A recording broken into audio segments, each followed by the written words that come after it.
Matsuri 2025 was a disorganized mess of blank signage, broken apps, and questionable guests.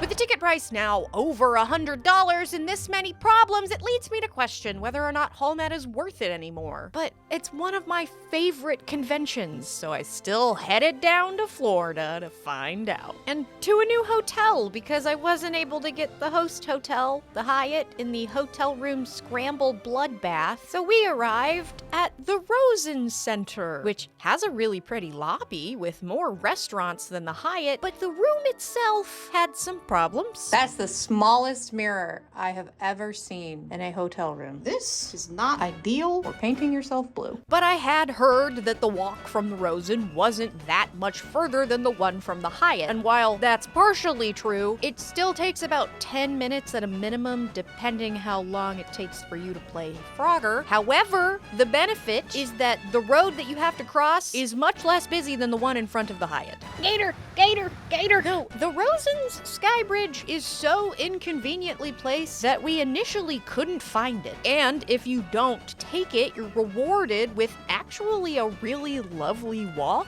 through the OCCC's gardens, which are so pretty and full of gorgeous plants and fountains. It's chock full of places to grab a picture in your cosplay while you're on your way to the con, or a place to block the walkway with a TikTok, which we saw many times throughout the weekend. Maybe we take our TikToks in the grass and not on the sidewalk. You probably think we were walking over to the con to get our badges, but we had actually paid the $15 to have them mailed to us, which is awesome and a thing I wish more cons would do. However, while we actually got our badges like a week before the con, I did hear that some people didn't get them in the mail at all, which is unfortunate. But it was on this trip to see how long the walk would take that we realized that Hyatt was once again event neighbors with some basketball event. The tall men are back. We got to see the entrance to their event while wandering the empty back rooms on our quest to find that sky bridge, which involved trying to follow these signs which flip back and forth to show you where to go until we ran into one that just wouldn't flip. Okay, I guess we can just go fuck ourselves. So I think it was trying to trap us in the back rooms forever. And while we did eventually catch sight of the Rosen's directions to the sky bridge, it's really not that more convenient than walking outside. And the night ended with more reasons not to like the Rosen because the Chromecast absolutely refused to play Pluribus for us, so we had to watch it on Joe's laptop before going to bed. Friday started with more disappointment from the Rosen because our fridge was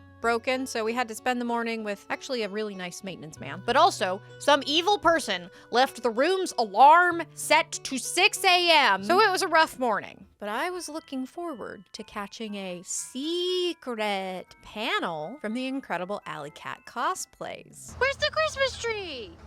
What made it secret? Well, almost none of the cosplay panels were actually on the schedule or even listed on the signs by the doors. But I'll save my rant about all of that for another video. And for now, if you went to Hyatt, let me know in the comments if you were annoyed by or affected by this. However, the cosplayers at the info desk were super helpful, and funnily enough, this Tanjiro is actually Prince of Poison, who you probably don't recognize without Coda or Baloo, but we saw all three of them at the Georgia Ren Fair this year.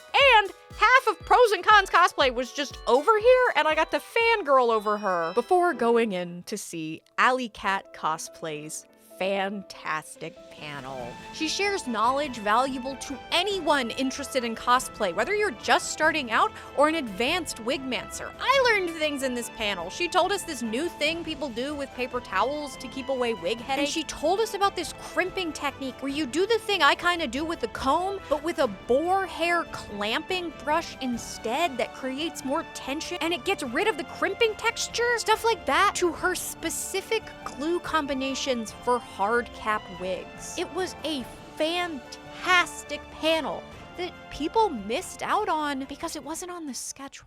But we thanked Allie for our new wig knowledge and headed over to get into the giant blob, slowly entering the dealer's room to see that at least the big inflatable tree was still here. And the big iron was still around, which is awesome because it means that the sewing booths are still around, with even more cool stuff this year. The Famore booth even had Yaya's fabrics and trims on sale, and the Burnett booth had the whole line from the fancy Yaya Han machine to the humble academy that I use. And I was so happy to see the cosplay displays. I love it when they display the contest winners from last year so that anybody that didn't get to see them up close can look at all those incredible details. But we couldn't seem to find the cosplay booths because their signs had not been put up yet. And while I was excited to go check out all the cosplay photo sets, none of those were set up either. But what was fully set up was the VTuber area. I'm not really into VTubers, but if you are, I bet you think this is really cool because they had lots of spots where you could go talk to them. There was like one-on-one lines and like one for a crowd. There was a big stage for them and standees so that you could see if your fave is taller than you. Is that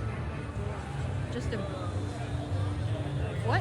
But we headed into the game room to see a guest who I will admit I was kind of surprised to see was a real guest. What a great game room setup. They've got the consoles, the rhythm game, anime rock band karaoke, and Billy Mitchell. Billy Mitchell! That's right, the Billy Mitchell. I really get paid to be the bad guy. And the truth is, I'm really not the bad guy. Not at all. You can ask my wife. She's a lot worse. So anyway. He's the guy from that documentary about Donkey Kong. So, you know, that probably makes him an industry guest, which would mean they wouldn't let him have to deal with tech issues, right? They had rotating Censorship. Carl Jopes has the mic. Oh no. This event was basically challenge Billy Mitchell to a game he's good at. And if you lose, then you come by the booth and I'm going to give you a free prize. If you win, I'm going to knock you off stage and make you look bad. Go, dude. I love your little lights. You Now, look here's so the cute. truth. Look at you. And I haven't played either one of these. For all I know, they rigged the control panel to work against me. It's rigged. If he loses, it's All right, rigged. so what's your name? Matthew. All right, Mario here is going to play. Let's go, Matthew. I heard you. Let's go, Mario. Billy Mitchell's destroying him. Oh, Matthew, we believed in you. This guy's so Gen X, it hurts. You're a winner in my brain, Matthew. And on our way out, we caught sight of Ure Creative in their new outfit for their incredible Tony Chopper. Saying it right now. Sorry. But with that, we made the long walk back to the Rosen where we discovered that the basketball people had blocked off part of the convention center. So, like, you could still use the sky bridge to the Rosen. You couldn't get into the back rooms anymore. And this way involves stairs. But we got a food and room break before walking all the way back to get in line to see the skits for the Winter Cosplay Championship. Yep, just the skits. The awards and walk-ons would be tomorrow, but tonight we'd be seeing the performances of the candidates to represent the country across the world next year. Also, I haven't seen a con do this before, but the line for main events was kept in just like an extra part of the ballroom, and I really like this. It kind of lets you be in a quieter place while you wait and make sure that the line doesn't interfere with the traffic like it did last year. Whoever thought of this? This is a good idea. You have good ideas. Good job. But we got in our seats and waited and waited. These are for the skit contestants. So they're like waiting to do a performance, and they've been waiting 30 minutes. I mean, 30 minutes is Metro time. Helmet has been infected by Metro time. Before Diana, the cosplay director, took the stage to let us all know that there was a technical issue trying to get the stream going, but that they were starting soon. Oh. Yippee! Yippee! Yippee! So they start playing these sizzle reels, and they were an immediate indicator that something did not go to plan with this screen setup. But our Queen Yaya took the stage to introduce the incredible roster of judges. These are cosplayers from around the world, each with incredible skills and knowledge and tons of experience competing across the globe. They are all excellent choices to make these decisions. They left the lights on. The owner of the lights at Apple. And I don't envy them because I can imagine they were impossible to make. And the cosplayers of the WCC are this amazing. And the staff knows this too because they do everything they can to highlight everyone. They're one of the few cons I see actually dedicated to crediting cosplayers because they always have these title cards. And the cosplayers themselves delivered incredible entertainment. Lady Luna of Light took us all to Broadway, and oh my god, Gold Chickadee's Monster Hunter skit. The best cosplay skits make you believe that you're in the world world of that character, and the greatest ones can do that to people who don't even know the source material. I've never gotten into Monster Hunter. I felt like I was in this world, witnessing this beautiful soliloquy. This is so cool. This is so cool.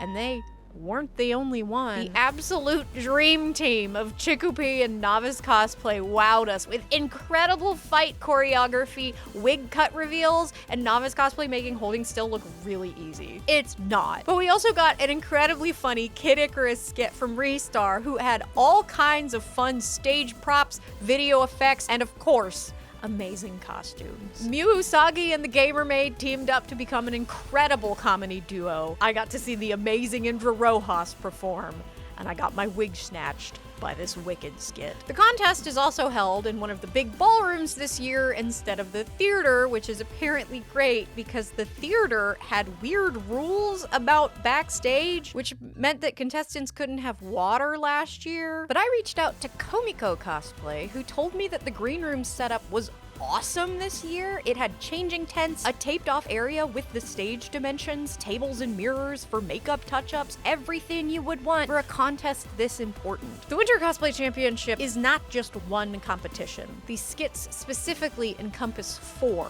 each with a prize of winning a chance to compete abroad in Sweden, Paris, South Korea, and now for the first time, Japan, as this is the first year that the Winter Cosplay Championship became the host of the United States qualifier for the World Cosplay Summit, the largest contest in the world. So these contestants and the cosplay staff brought their A game, but apparently a couple of the later skits didn't get to do tech rehearsals, which from what I heard stemmed from the tech team not downloading their background assets in time. But I'll have a lot to say about that and the history of that continuing to happen in my next video. But tech issues do happen, and maybe me and all of the other Metro fans brought Metro time with us, so I was optimistic that tomorrow would be better as Saturday morning came, and I spent an hour painting my face to get into our first cosplays of the weekend. These were incredibly last minute. Mine was made in 3 days, but they're book characters, so nobody can tell us they're inaccurate or bad, because they can look however we imagined them to. I get 10 bingo points if somebody asks if I'm Lapis, and I get 20 bingo points if somebody asks if I'm Kelly. And this is how we see Syl and Kaladin from the Stormlight Archives. Well, not really, because Joe's jacket was actually the first iteration of his wedding outfit, and I made that spear 10 years ago for my Undyne the Undying cosplay, but Joe says it looks like the Syl spear, so we brought it. And my very sparkly dress was actually made in 3 days out of whatever I had. And that rush is best seen in the fact that I didn't bother to cut away any of the sequins from the seam allowances like you're supposed to do while sewing with a sequin stretch velvet. Something broke. It was the needle. Which you should absolutely do to avoid broken needles on that like button. Or itchy seams, which I did not need to care about because I'm wearing a bodysuit. But I was super excited to be in my new cosplay and getting to enjoy taking pictures in the gardens on our way in. I felt like I hadn't really gotten to have any fun yet at the con because the Friday morning disturbances and the frustration of the schedule, but now I had a new cosplay to enjoy. And while it was an obscure character cosplays will surely make one person's day. So we were off to the races. Is it a horse girl meetup? Yeah, no, it's 100%. That giant group of people, Umasume? I kept saying Umamasume. I kept saying Usasume for some reason. And then I downloaded it, and that was a whole thing. It's not a game, it's horse gambling. Oh, they're racing! Oh. The horses are racing. Oh my god, that guy has a horse. Look at all the horse girls. Uma Musume, they're teaching us. Where are you going? Oh, we do have to go to prop check. Prop check the 10-year-old spear. Ooh, big line for prop check. So unfortunately, despite the fact that I had seen an infographic post about what is and is not allowed at Hallmat, the one that actually applied to me and my 6-ish foot spear was not prominently displayed on that, so I had no idea that my 10-year-old spear was not allowed at the con because apparently all props have to be under 5 feet. This was on the website, but I didn't read it, so it was entirely my fault that we had to then walk all the way back to the Rosen again to put the spear in the room. But it was on this return trip that I won bingo. Cool cosplay. Oh, is that Lapis? No. So there's that. What sucks is it's like, oh, I'm finally excited to like go to the con and be in my new cosplay, and then we have to spend the first hour of the day walking over, waiting in line, and then walking all the way back.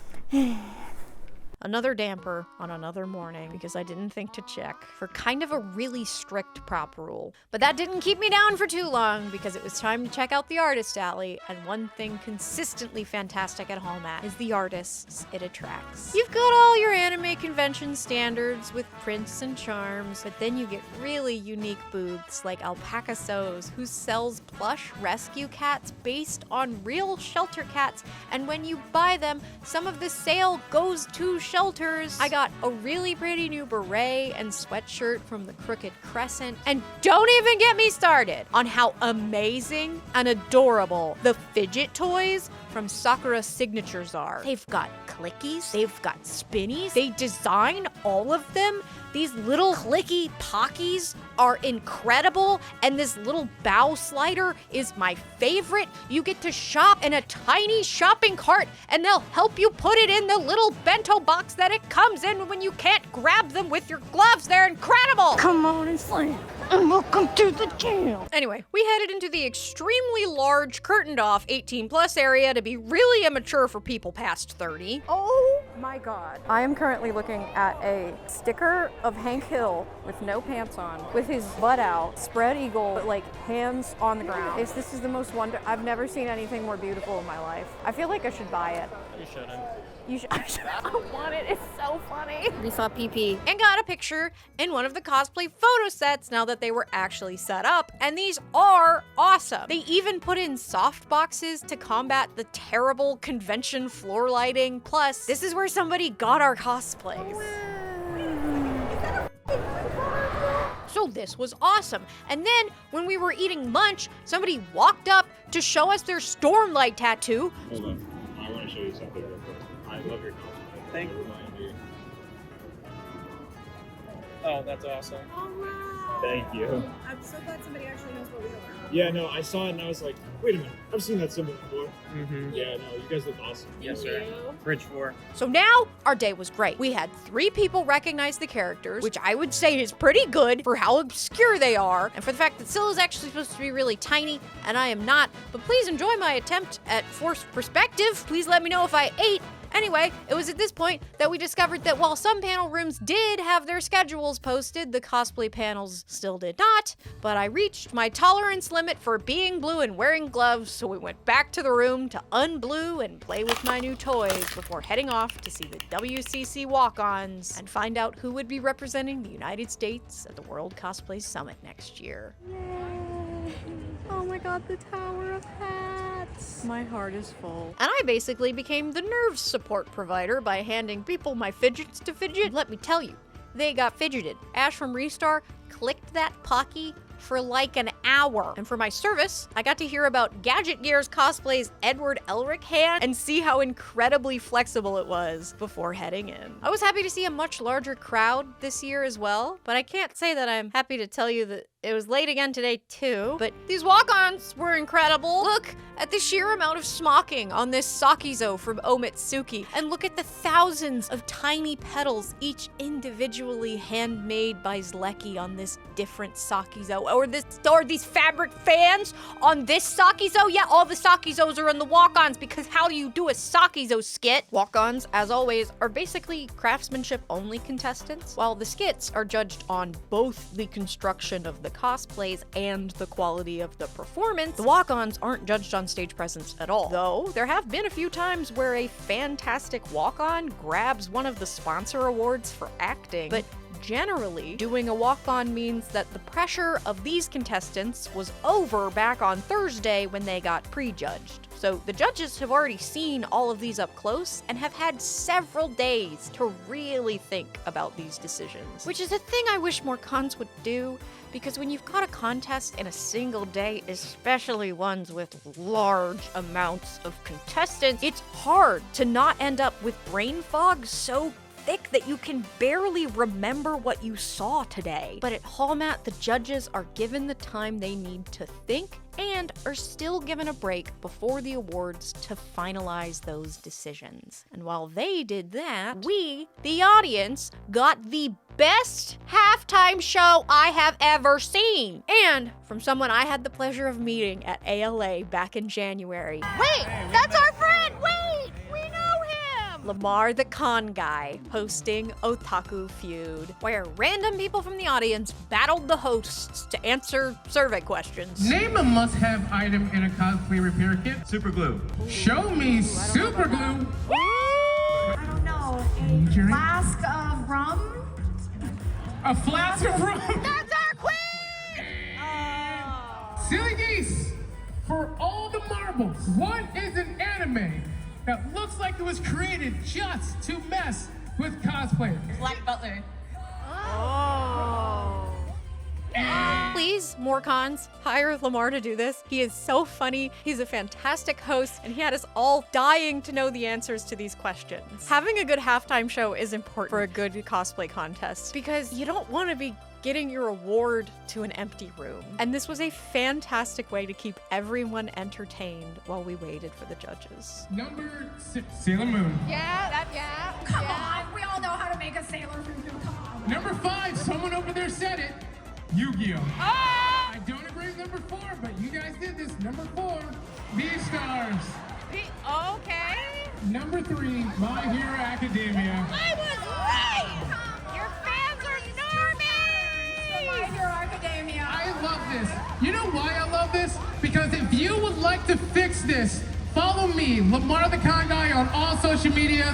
You'll be able to fill out the survey. Until then, One of my favorite changes to the WCC is that they do it over the course of 2 days now. It's nice because these are long contests, especially when skits are involved, and with how many awards there are. So having the skits on one day and the awards on the next makes it a better experience for the audience, who doesn't have to sneak a bathroom break, and for the contestants, who actually get to see some of their peers walk the stage or perform. But the greatest change to this year is that the awards are finally on Saturday and not Sunday. For years, the entire contest was on Sunday, which for when I competed meant you would compete and then immediately leave the con to drive all the way home. Plus, it meant a scramble in the morning to get checked out while simultaneously trying to get into a competition cosplay. So this is an awesome breath of fresh air and means these contestants got to get some rest after providing so much joy,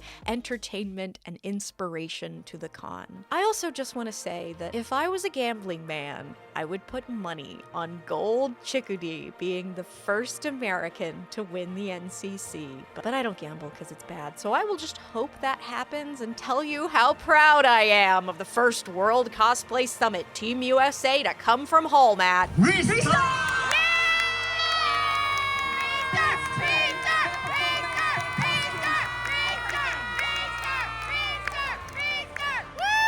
And with a home team win, it was time for the return of the suspicious coffee cup because we just wanted to people watch. So we grabbed some food. I didn't want any cheese, but I did want bacon bits, but I didn't think it would be that many bacon bits. Yeah, when I said that only bacon bits, they were like, okay.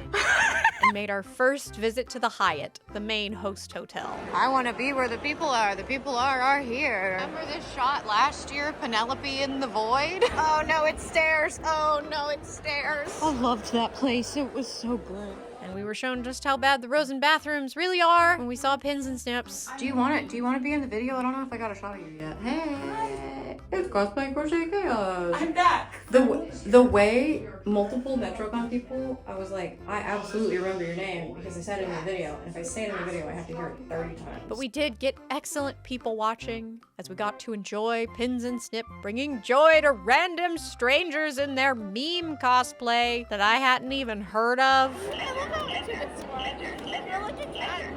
But I was delighted to see how much people enjoyed these $5 last second cosplays. I've never heard this joke. I have no idea What this is? They are so popular. This is when you just walked by and went, oh my god, lizard! They're making me dead. The meme is not dead. Why work hard on cosplay when you can just make people happy? This costume, I mean not this part, but like this, dollar store. Dollar store. Why make anything Dollar more, bringing more joy with the dollar? Dollar store. Lizard. Lizard. Lizard, lizard, lizard. I feel so powerful. Here we are, observing in natural habitat the lizard. The kindly Meme lizard that Sarah never heard about until tonight. Doing some kind of meme thing, some kind of trend, maybe is what it's called. But you can see that this particular lizard has a 2D flat-shaped head and 2D arms. But there are people inside the lizard, but you should ignore that. You should not look at the people in the lizard. You should just look at that part. What I understand is funny is the lizard just keeps saying lizard. It's just pushing the lizard emoji over and over again.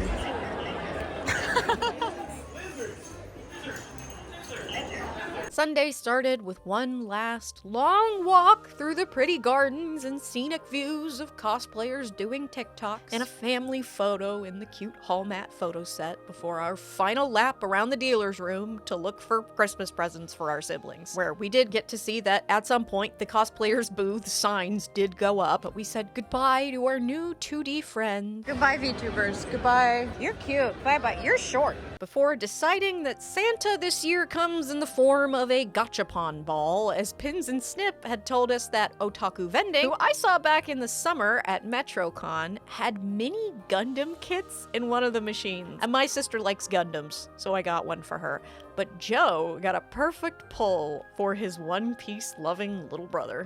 Did you get Zoro? Oh, it looks like it is. Oh, you did? But I got a sweater from Coco Kuma Goods, said goodbye to the big Christmas tree, and headed home. My weekend at Hallmat had me thinking about what I go to conventions for, and what makes one worth going to. I come to cosplay to make someone's day with an obscure character, to watch people yell about memes, to go to panels by people I admire, and to see the contestants of the WCC shine bright. And there was something not quite right with so much of that this year, that it felt messy. So messy, in fact, that I removed all of my rantings and ravings from this video, and will be thinking very hard about what I have to say about Hallmat for another video, because I think these problems stem from an issue with the convention industry at large. But my opinions aren't the only ones that matter. So if you went to Hallmat this year, how was it for you? Did you have a great time, or were you blinded by the problems? Let me know in the comments, and maybe I'll share your thoughts in the next one. Thank you so much for watching. If you want to support this channel directly, you can check out my Patreon, where you'll get some exclusive content. But if you're just watching, liking, commenting, subscribing, or sending the video to a friend of your mom,